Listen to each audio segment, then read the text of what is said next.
Let's go over some credentials here. She was Lieutenant Tasha Yar on Star Trek: The Next Generation. Also co-starred alongside Jennifer Tilly and Fisher Stevens in the Fox series Key West. Had reoccurring roles in, take a breath here, NYPD Blue, X-Files, Mad Men, Lewis and Clark, The Adventures of Superman, and The Magicians, which just got picked up for another season on Sci-Fi. Also guest starred in Law and Order, LA, Dexter, Bones. Played Captain Susan Sullinger in the TNT series Southland. Also stars in Ray Donovan, and one of my absolute favorites, The Walking Dead. And you may know a main connection here with Pet Sematary and Stephen King's Pet Sematary, of course, and she was a starring role in that. So, without further ado, let's bring the lovely and talented Denise Crosby to the stage.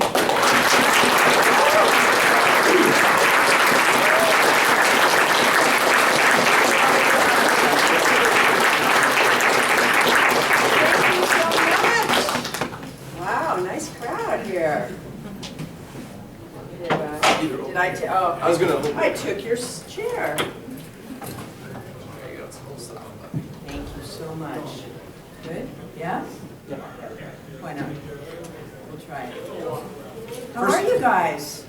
Swell. Very good. Maine. Back in Maine. So when was your first time in here in the state of Maine? Because you're familiar with Bangor, the surrounding areas too. What do you recall, and when was the first time you were here? So the my first trip was when I was cast in Pet Sematary. And we arrived, I think it was probably around July. We got out here. I was first put in a lovely hotel in Bar Harbor. And we were given, like a stipend from Paramount, and it was basically, now go find a house to rent.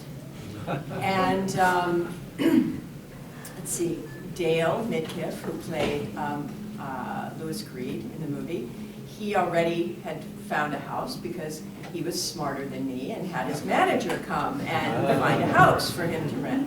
So I had to basically scrounge around and get a rental car, and I was on my own, and I'd never been to Maine, and the director, Mary Lambert, was renting a really nice house in Hancock, and so I think I saw a realtor, and she showed me a couple places, and she showed me a beautiful little cottage sort of between Hancock and Ellsworth, like little island, like a lot of water was coming in the backyard, the back, you could see the water, and it was just absolutely charming, a lot of light.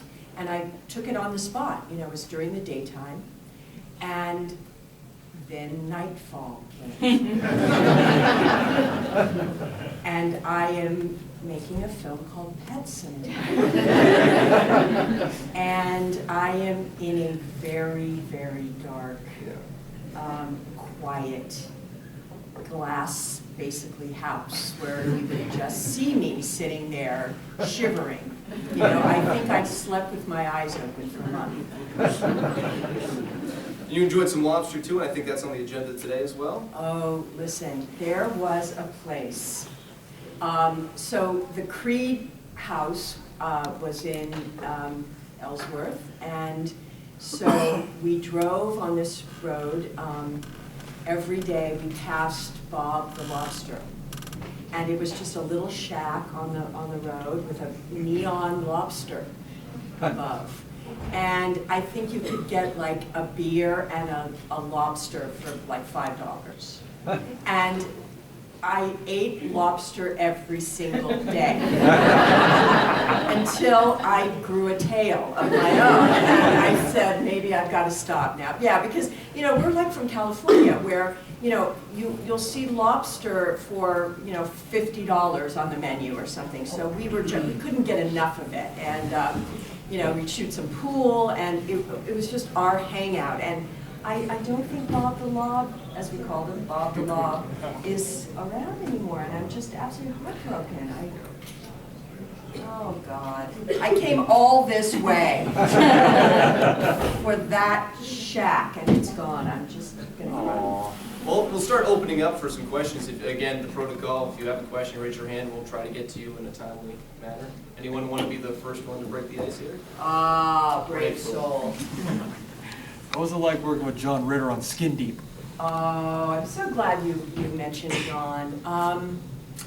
Was absolutely one of the sweetest, if not the sweetest, people I've worked with in my career. He was just so giving and so easy and so funny. I mean, just genuinely funny.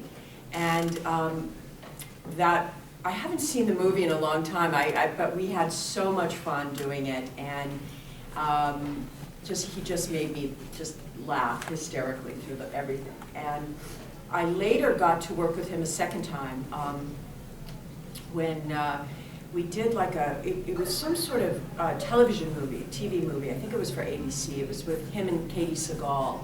And I played, yeah, you're going wearing Sons of Anarchy gear. I was sort of like the bartender friend that he could, cry in his beer with. And it was just delightful, to see him again. And he said, come into my trailer. And he had made Sling Blade in between there. And so we were talking a lot about that. And it just, just a great guy. A terrible, terrible loss. Yeah. A terrible loss, because he really was one of the better people. Another brave soul here. How did it feel being able to come back to your character Tasha Yar after the first season of Next Generation? You mean like for yesterday's Enterprise? Yeah, and for the following episodes. It's very interesting.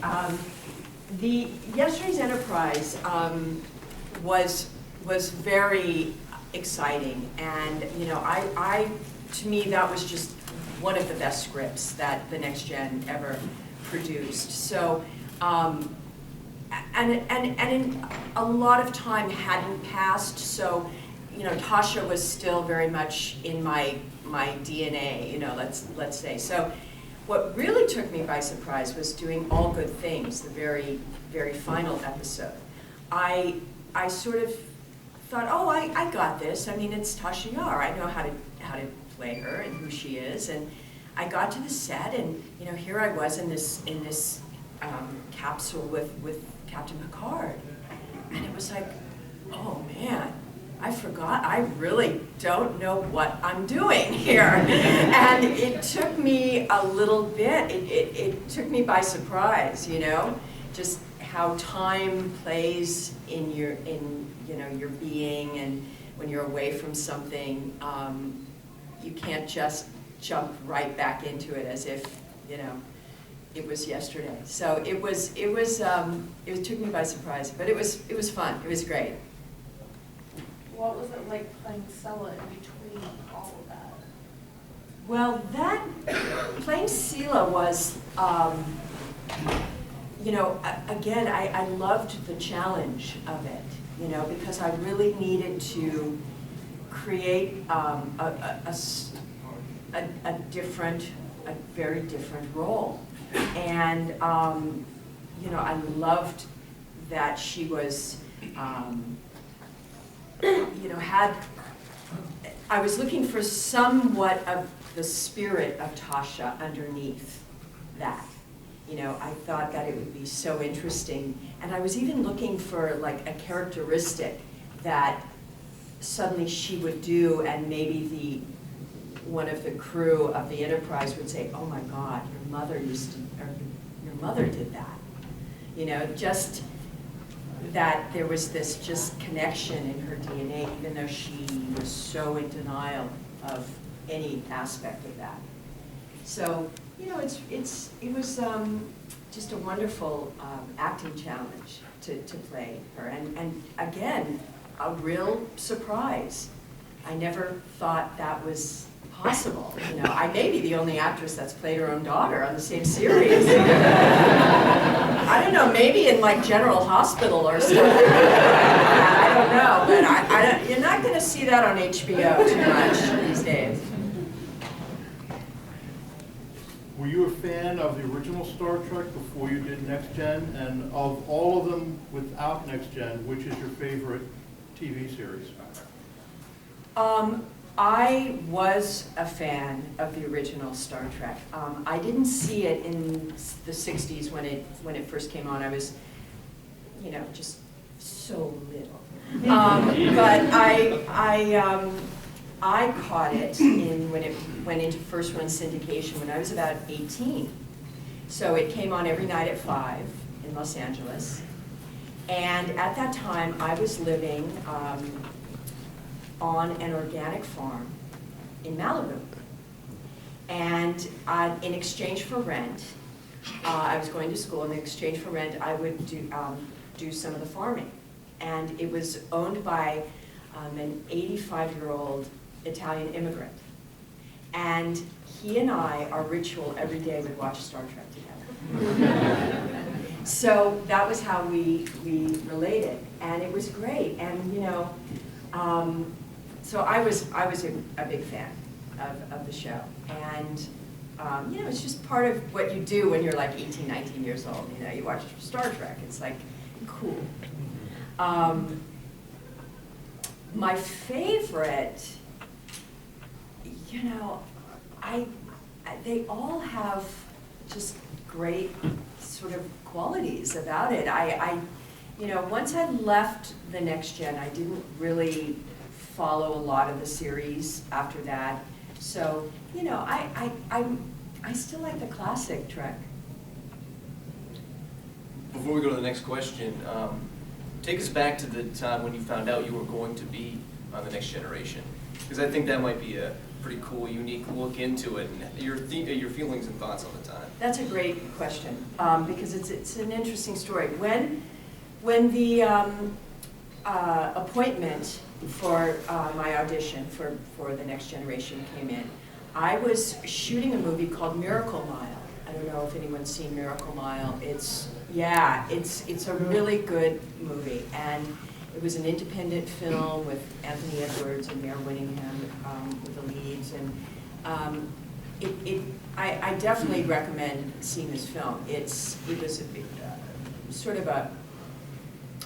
it was a very exciting film to be part of, because it had a lot of buzz around it, and a lot of the indie film people were very high on this film. So I was just embarking on my career, I was just starting to get work, and this appointment comes in for Star Trek: The Next Generation, and I think, really? They're going to make, and they were just beginning that phase of just remaking stuff. And I'm thinking, why are they doing that? Nobody's going to watch this. It's going to be embarrassing. That Star Trek is iconic. You can't, what, are they going to have another captain? And, it's like, you can't replace Captain Kirk. No, we're not going to remake it's the Next Generation. I'm thinking, and it was made for syndication. So it was the first television show. Generally what happens with network television, it goes on the major stations, and then after they get enough episodes made, they sell it off into a secondary market, which is syndication. But you didn't make things that went right into syndication. So it had this sort of already this weird, cheap tarnish on it. But I was young, I needed money, I wasn't in any position to say no. So so I'm on the set of Miracle Mile, and I get the script. They didn't give us a whole script, by the way, because it was very top secret, and they didn't want it leaked. So they just gave me what's called sides, and they're just pages taken from the script of my character. I remember I was reading for Deanna Troi. That was the part they wanted to see me in. And Marina was reading for Tasha Yar. So I get the pages of this thing that is a beta Z you know, psychic empath. I go, what in the heck is a beta Z? What am I supposed to do with it? I don't even know, it's out of context. I don't know where what, and I slipped them. I'm embarrassed to show anyone on the set of Miracle Mile that I'm reading for Star Trek: The Next Generation. Like it would diminish my indie cred. So, you know, but eventually I went to read for just the casting director, and over the course of 5 different auditions, they flipped Marina and I, and that's what it ended up to be. So when you're on the set of The Next Generation, what's the usual daily routine that you would go through? Well, The Next Generation was a really exhausting show to do. We did 26 episodes per season. Now, normally, it's 22 are ordered, but now, like, for instance, Ray Donovan or The Magicians, which I've been doing on Sci-Fi, it's 12 episodes per season. So to do 26 episodes per season before you get a break is like you maybe have, you know, 1 month off before you start again. And the days are really long, and Monday starts by like 5 a.m. And you're pushing, by Friday, you're working until midnight. So, and then you come back Monday morning at 5. So you don't even really have a full, like, weekend. And they were just really, really long days, long hours. That being said, what the cast really bonded. And we made it fun. And sometimes too fun. And there were a couple times there was one time that I somehow had forgotten, but the producer, Rick Berman, our executive producer, came down to the set and had a meeting with us all, the cast, because the director of the episode was complaining that we were too goofy. And he said, you guys, you know, you gotta keep it together. And we were like, well, wait a minute, when they say action, we are always there, we're never messing up, we're delivering the stuff, but when they're setting up the next shot or something, Jonathan would sing, Brent would dance, you know, and it was just, you know, a free-for-all, and they wanted us to take it a little more seriously. And even, you know, old Patrick Stewart got in on the action, you know, he loosened up over the course of, you know, 6 years. It was fun. Let's go right there, over the blue arms. Yeah. What's it been like being part of the sci-fi geek community as long as you have, and sort of watching it evolve as the information age kind of continues? Wow, that's a great question, because I really have been, you know, part of this changing arc. And I think that I have a unique perspective because I made 2 documentaries, Trekkies and Trekkies 2. So I really went in, you know, I saw early on that things were about to change. And I think I helped that in some way, because I was going to conventions and I was kind of getting blown away by the stories I was hearing that the fans were telling, and just the openness and the you know, heartwarming tales that I was coming back to, you know, my house with. And I had friends who had never seen an episode of Star Trek. I still have some friends. I don't think my husband actually has ever seen it. I'm not kidding you. When he met me, he goes, "And what do you do?" You know, and I think it's probably why I married him. You know, but he, you know, a lot of my friends, a number of my friends had never seen an episode of Star Trek, but they were fascinated that there were conventions. They would say, wait a minute, where were you? Oh, I was in Lexington at a Star Trek convention. Really? People go to, what do you do there? And they would have me explain, and they would go, I can't, that's so amazing. So I began to like feel that there's some need for fans to be able to tell their story. Because the media is not getting it. You know, it's too easy to, you know, turn on your 11 o'clock news at night and, you know, there's the newscaster. Well, hey everyone, there's Star Trek conventions in town this weekend. Get out those ears and see you at the convention center tomorrow. You know, and it's like, yeah, but there's all kinds of stuff going on. And why? You know, what is the why under it? And so I just set out to explore that. And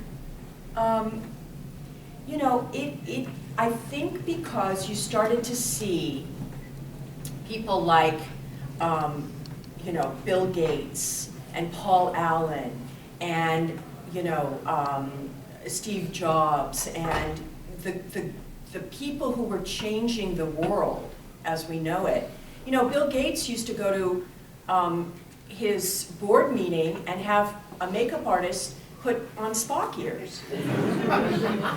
You know, and and they were embracing, you know, the world of sci-fi and the imagination, and they were changing the world. So, by the way, next month, in May, Paul Allen, you know, who was a partner in Microsoft, he has built in Seattle an incredible museum. And he's doing a tribute to 50th anniversary of Star Trek. So he's flying me up there to, you know, be part of the opening of this new exhibit at his museum that he's built. I mean, he has like an incredible array of props and costumes, and you know, I think he has the original captain's chair, and you know, I'll tweet, if you guys follow me on Twitter, I'll tweet a picture of me in the chair. Okay? The Denise Crosby, that's it, it's verified, I have the check, so follow me and I'll say hi to you guys, to Bangor. You're looking Bangor. for last minute vacation. Sorry, I get the German thing mixed in with the other. How was it working on The Walking Dead? Oh, wow. Okay. So, The Walking Dead, you know, there is a phenomenal show and with great people working on it. They run it so well and they are so kind, and I just, again, believe it starts with Andrew Lincoln. That guy is, you know, a gem. When I got to the set, he was in the makeup trailer and he just jumped right up and gave me the biggest, warmest hug and said, I'm so glad you're here. Welcome, we are so happy to have you. I could think, does he think I'm Meryl Streep? I went, okay. Well, I'm really happy to be here too, Andrew. And, you know, it just is a phenomenon. Now, when I got cast, this is a great story. When I got cast in The Walking Dead, I'm going to admit, I'd never seen an episode. Okay, so I did 3 seasons of binge watching, you know, to get, and of course I was like, oh my God. So, and now, talk about secretive. When you are invited to go on The Walking Dead, you have to sign a legal non-disclosure. So I couldn't tell anyone that I was going to do The Walking Dead. I couldn't tell anybody that I was on The Walking Dead until it aired. Now, I didn't even know what I was supposed to be playing on The Walking Dead because they brought me in and they wrote something for me to do that had absolutely nothing to do with The Walking Dead.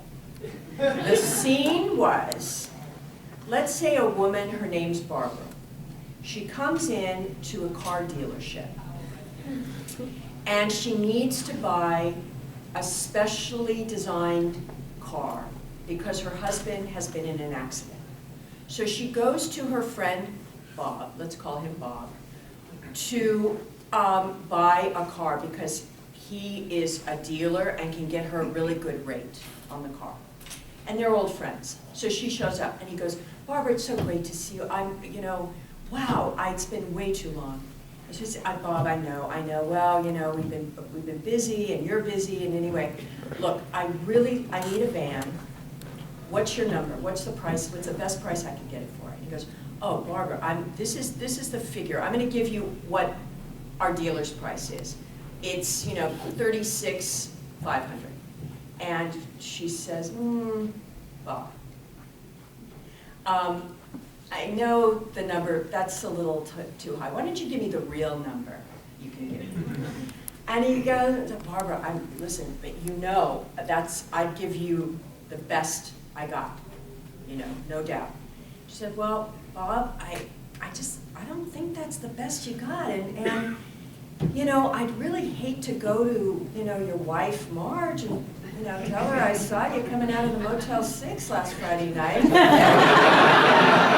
How long's that been going on, Bob? And he goes, I'll be right back. That's the scene. Okay? So I do the scene. And then I don't hear anything for about a month. A month goes by. I thought, well, whatever. I get this call. They want you to come down to Atlanta to shoot The Walking Dead. I go, oh, great. What am I playing? They'll tell you when they get there. So I'm thinking I'm like going to play some woman who's getting a car, So I get there and they go, well, okay, so, all right. Our guys are going to Terminus. Now, Terminus, we don't know really what Terminus is. And we don't really know what you guys are up to there. But you're kind of welcoming them, but we don't know if you're really welcoming them, and you're kind of making food, but we don't know what that food is. I said, okay. I said, so just that's all you need to know. Okay.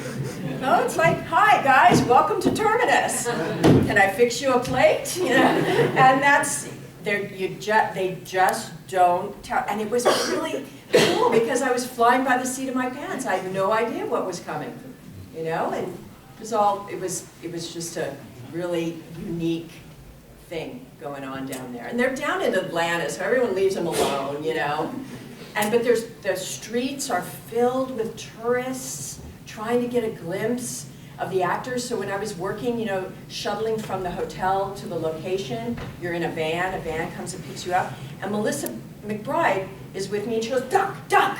And I go, what? And she goes, put this over your head. And I go, what are you doing? And she said, there's fans up there, they're gonna see me and you together in the van. And then they're gonna go on the internet and they're gonna go, oh, there was Mary with Carol, and that means da-da-da. I went, oh man, okay. So Melissa and I are like this in the van, it's crazy fans.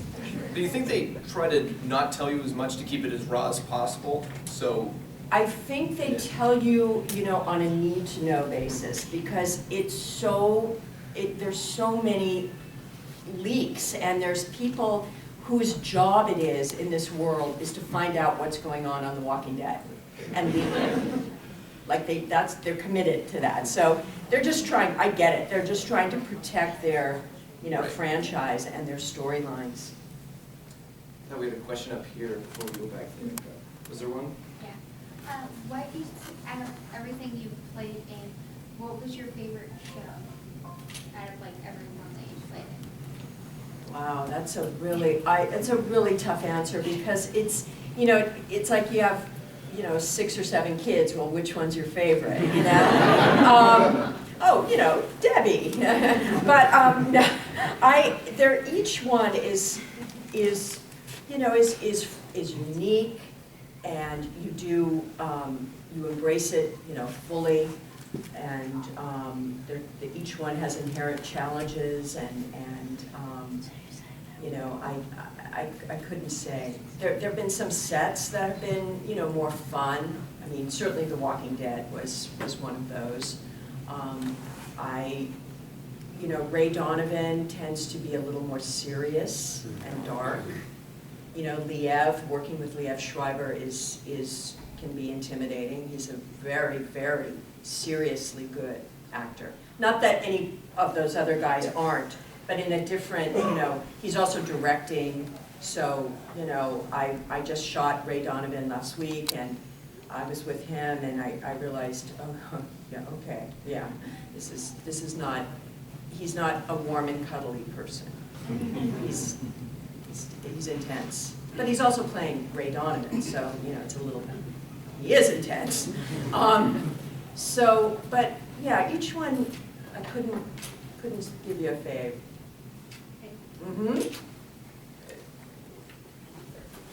Over the course of your career, is there a part that you absolutely wanted to have and didn't get, and how did it affect your career in the long term? Wow, I think, you know, we all have those stories of, you know, when I was early in my career, I had been auditioning for Ghostbusters, and I think I did 5 auditions, and I was really close to getting that role. And Bill Murray had just worked with Sigourney Weaver, and she was looking to do another comedy, and she just stepped right in, you know. And we all have those stories, and I'm sure there's a really talented actress who said, you know, I read for Tasha Yar so many times, and, you know, blah, blah, blah. Well, Marina, yeah. That's right, yeah, Marina's just, you know, bowing down to me. Right? Yeah, so, but you know, I am really a believer in fate, and that it all, if you stay open, and everything happens for a reason. My life has unfolded that way, and I really, it seems to be working so far. So it had Sigourney's name on it. You know, she had to do that role. So you know, who knows? Everything has its ripple effect too. So if I did that, maybe I wouldn't have done that, and you know, there'd be a different Tasha Yar sitting there. In contrast to that, is there a role or a certain genre that you haven't played yet? You've done so many different things. Is there something you'd want to do in the future? I think I'd really like to do some more comedy. You know, I've done, you know, certainly worked with John Ritter and done, you know, some stuff with Blake Edwards, and I just, that part of me doesn't get to get so utilized that much, you know. Even when in Ray Donovan, I tried to find, you know, some humor. In the first season, there was a really fun scene I did with Paula Malcolmson, who, you know, we stole some shoes in a store and ran, you know, these 2 wealthy women doing that. It was kind of crazy. And I had a little dog, a male dog, but my husband named it Ruth, you know, for his ex-wife. No, his wife that died of cancer. I don't know if you guys are following Ray Donovan, but it's like absurd, you know, this wiener dog named Ruth. And I made some really, I can't repeat, statement about the dog. So I kind of have a wacky sense of humor that I would like to, you know, make some money on. Let's just put it that way.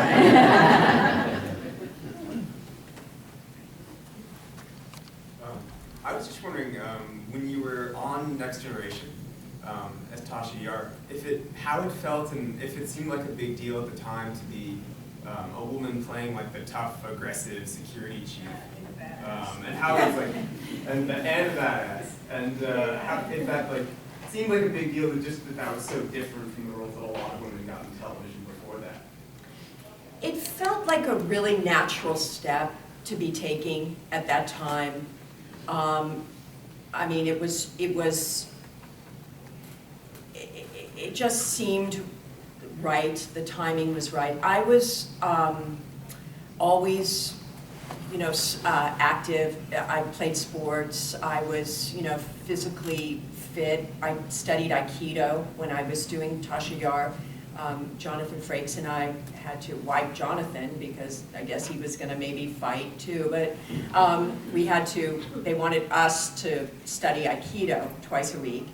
So I loved the physicality of Tasha, you know, and so it felt like a really natural step. And I knew the idea behind it. I knew the intention, you know, to have a female security officer, because we were beginning to, you know, break through, and, you know, more women were in the military, more women were in the, you know, armed forces, and as it still goes on today. I mean, we're not there, but it's, you know, we're pushing this, you know, we're like Sisyphus pushing this rock, you know, up the hill, and it's changing. We have more to go, you know. It's like 3 steps forward, 2 steps back. But the one thing, you know, it always sort of felt like they did it as a novelty, but there wasn't a payoff at times. You know, like, let me do my job, you know, and that's why I was so grateful for yesterday's Enterprise, because it kind of was, she redeemed herself in a way, you know. I was there to handle, you know, all threats and security on this ship, but, you know, at times they would have, like, Worf come in, you know, and I don't think they really knew what they had yet. The first season is a little bit of a mess. It gets better. Michael Piller comes in, kind of unravels things a little bit. And again, in all fairness, sometimes series take a season to kind of work out the kinks. I think they just had a lot of ideas, a lot of people, a lot of stuff, threw it up there, and it's like, what are we talking about here?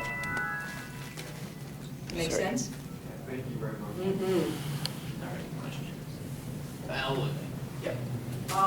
As a fan of the original Star Trek series, was Nichelle Nichols an inspiration for you to audition for The Next Generation?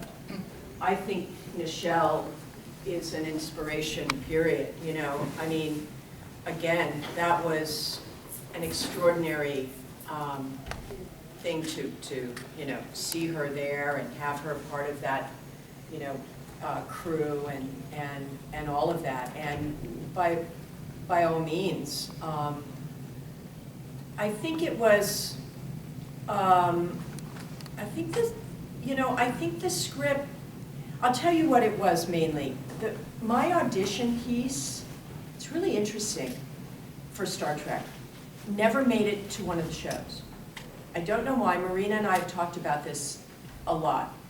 It was such a well-crafted scene between Tasha and Deanna Troi. And Troi was in her counseling office, and Tasha was sent to Troi for a counseling session. And Tasha was having trouble feeling adequate in the position she was given.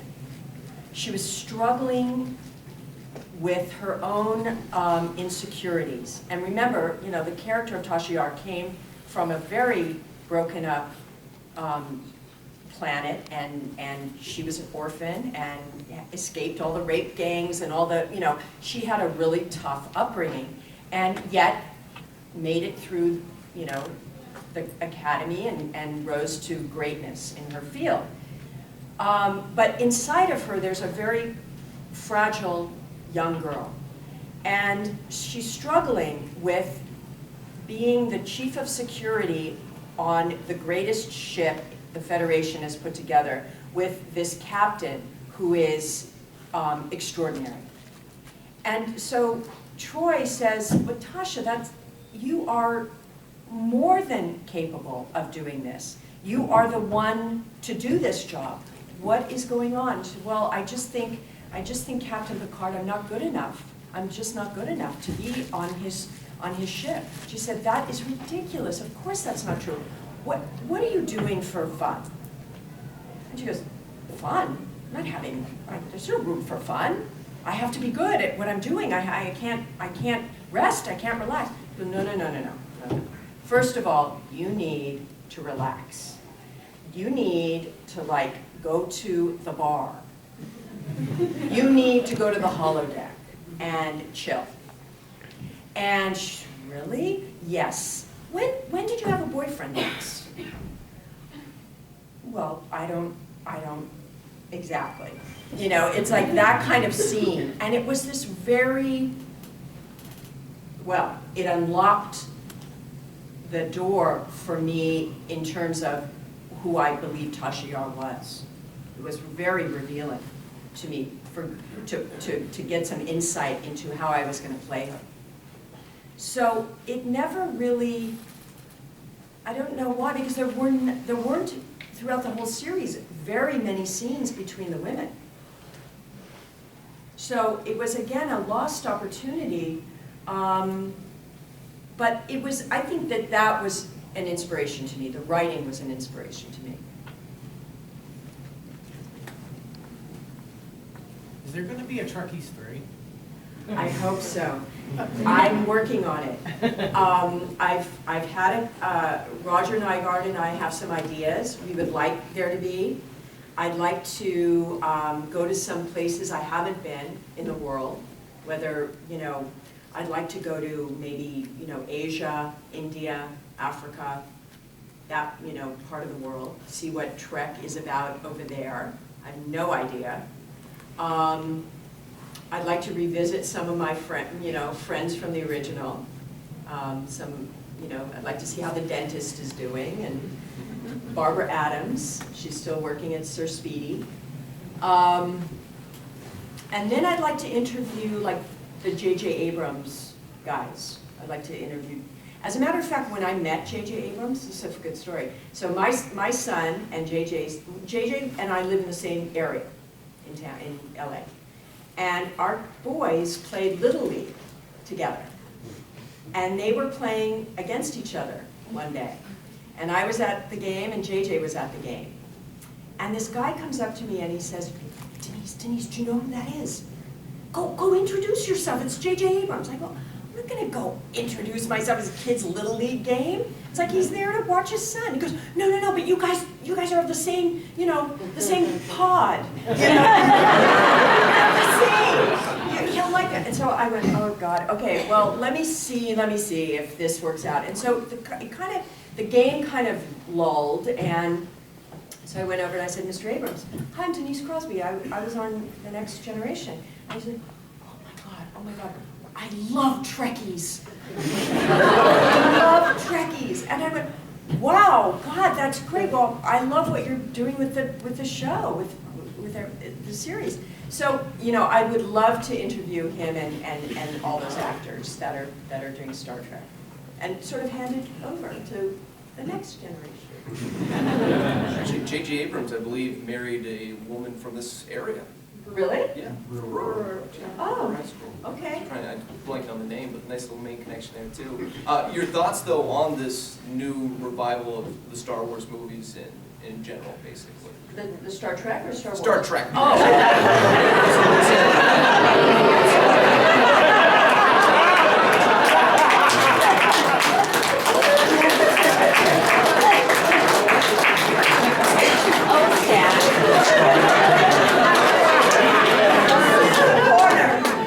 Yeah, sorry. Can you believe that? The Star Trek movies. Wow. I have never been so into Okay. I love, you know, look, I think it's exactly right, you know, what he's done, and, you know, taken it to a cinematic level that is required if you're going to make a film. There's some debate, that's going on, which is something I want to kind of cover in Trekkies. There's a real camp, divided camp about where Star Trek is going. Are we losing kind of these the subtle morality threads of telling tales for a more action-based adventure? So, but I think it continues Star Trek, and that's the good thing. And maybe that will lead to now they're talking about a new series. So it just keeps it evolving, keeps it going, keeps it in the brings in new fans. Younger people want to see a big action movie, and that's there for them. Great Star Trek answer there.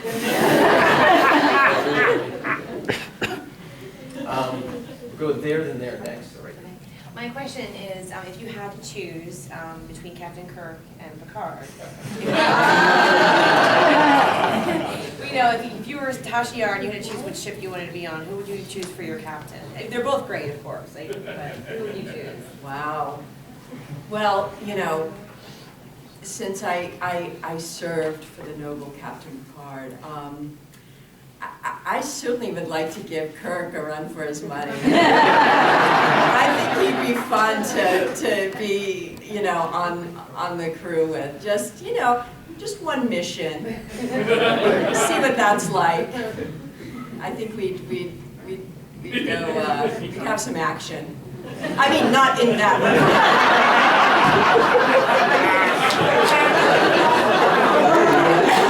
Actually, probably. It's Kirk, right? Go with it. Good. We'll segue off that question. Yeah. On the quality of roles available for female actresses in this sci-fi cinematic genre, do you think that it's improved since when you started, or? Well, I think that there's certainly a lot more stuff, available. There's such good writing, on television right now, and I think, we're always fighting the good fight, but there's definitely improvements, and my God, I mean, in the 80s, you look back on some of the, it's been fun watching the CNN, 80s show. I've forgotten, what it looks like, but, you basically had to have big hair and big boobs and big shoulder pads, and that was what you did, as a woman. And, you look at some of the TV shows now, and they're just much more, it's different, it's changing. So I think there's all kinds of possibilities now. Women are they're creating stuff. Not a lot, but it's happening. There's not a lot of women, though, creating sci-fi. That's what I was wondering. Yeah. Now, the show I worked on, The Magicians, it's run by a woman. And yeah, she's quite impressive and a really good writer. And so it's there, it's happening. There's hope. But not a lot of sci-fi still with women. Okay, so our question over here first. Anyone still want that one? Going once, twice. Sold to the Power Ranger in the back. Any info on the new series? I know nothing. Well, I couldn't tell you anyway. What? I was hoping. I'm sure. They would kill me. No, but truly, I don't know. I don't know a thing. You guys know usually more than we do anyway about this stuff, But I don't know. I mean, the only thing I heard was that they were going to, present the pilot on CBS, and then they would make it available for its streaming services. For you know, their streaming service specifically. for what? CBS. CBS, yeah, exactly. So you'll have to subscribe to now their streaming services to get it. Cute. Clever how they did that. Do we have any other questions? In reference to your liking the original Star Trek, how did it feel to work with one of them? Oh, I worked with a few of them. So, you know, the first one was, you know, well, Bones. DeForest Kelly, I totally, yeah. He was in, and, you know, I got to interview those guys for Trekkies.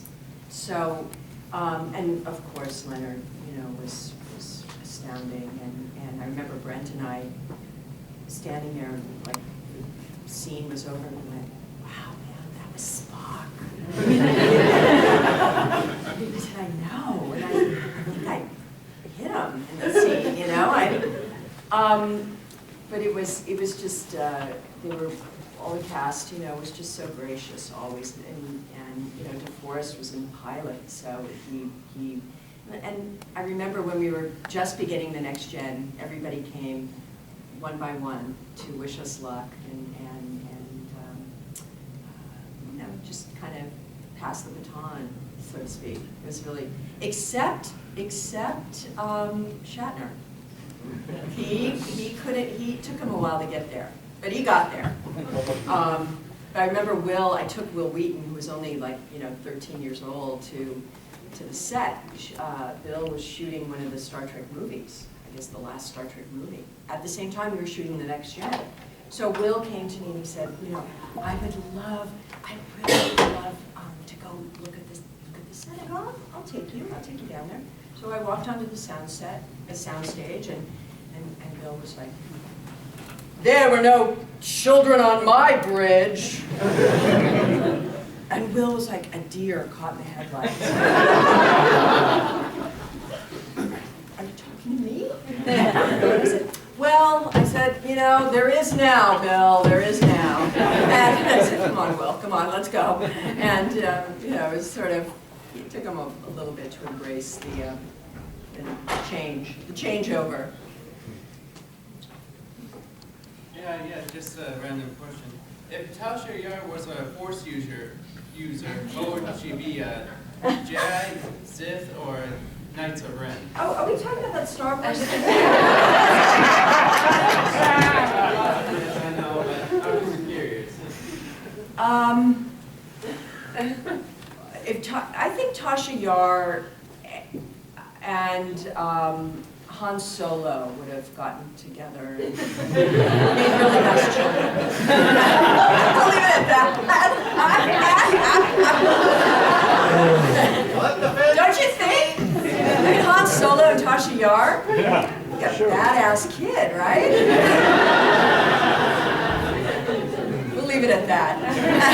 All right, we're going to wrap up here in a little bit. We'll just do a couple more questions. So if you have one, this is the time to ask it. Okay.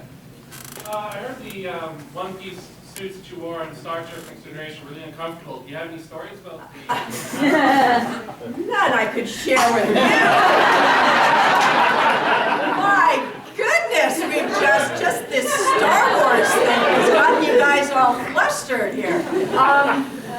Yeah, they were this kind of stretchy polyester, unbreathable, tight, fab one piece, you know, that you know, Patrick incorporated it. You know, he was always, that became his signature thing, and that was not by design. That was, you know, I have to pull this damn thing down. And you know, they kind of played with a couple of different ideas. I think there might be one shot in the pilot. You'll actually you might see me, you do see Marina, I believe, in the skirts they made for us, which is a skirt and a short combined. And it was like, guys, really? We're not in the 60s anymore. We don't need to wear mini skirts and knee-high boots. We're, you know, I'm not going to fight aliens in this thing. And we got, you know, a kind of more uni design for all of us to wear. Sounds like being trapped inside a giant sock. Being trapped inside a giant sock? That's what the uniforms sound like. Yeah, something like that. Like, as if I would know. All right, the final question, anyone? Make it good. As an actress, when you're approached for a new role, what do you look for in a script that you're reading? Wow. Well, I guess you're breaking down sort of, you know, is it something that you have never done before, some quality that is fun to explore? I mean, my favorite part of acting is the kind of research, you know, that opens doors into worlds that I don't visit, you know. So you know, it's the layering on, the process of before you play it that is so intriguing. You know, you want to surprise yourself as an actor. That's always the best thing if that can happen. It doesn't always happen, but I remember an acting teacher early on, you know, said just surprise yourself with what you're going to do here. So you don't have it all worked out and mapped out and safe. You know, you're tiptoeing around things. Go to where you thought you couldn't get to, or do something. And, you know, they're like the little accidents that happen, and you go, wow, I didn't know I could say it that way. Or I did a play a couple years ago, actually that Gates McFadden directed me in. And there was a scene in which my husband is down in the downstage at the front, reading the paper and drinking coffee, and I'm upstage making him breakfast. And I put the breakfast on the plate with my back to the audience, and I turn around and I have to walk quite a distance to bring him the plate. And that walk turned into, you saw exactly their relationship from that walk. And that was a total discovery of just doing it one night. I just started to walk like, I'm gonna kill you with this plate of food. And didn't say a word, just set it down and walked back. And the audience, you could hear the audience. They just went, and it, you know, and that I love discovery like that, you know. Well, this has been great. A lot of great questions. Thank you for your time here.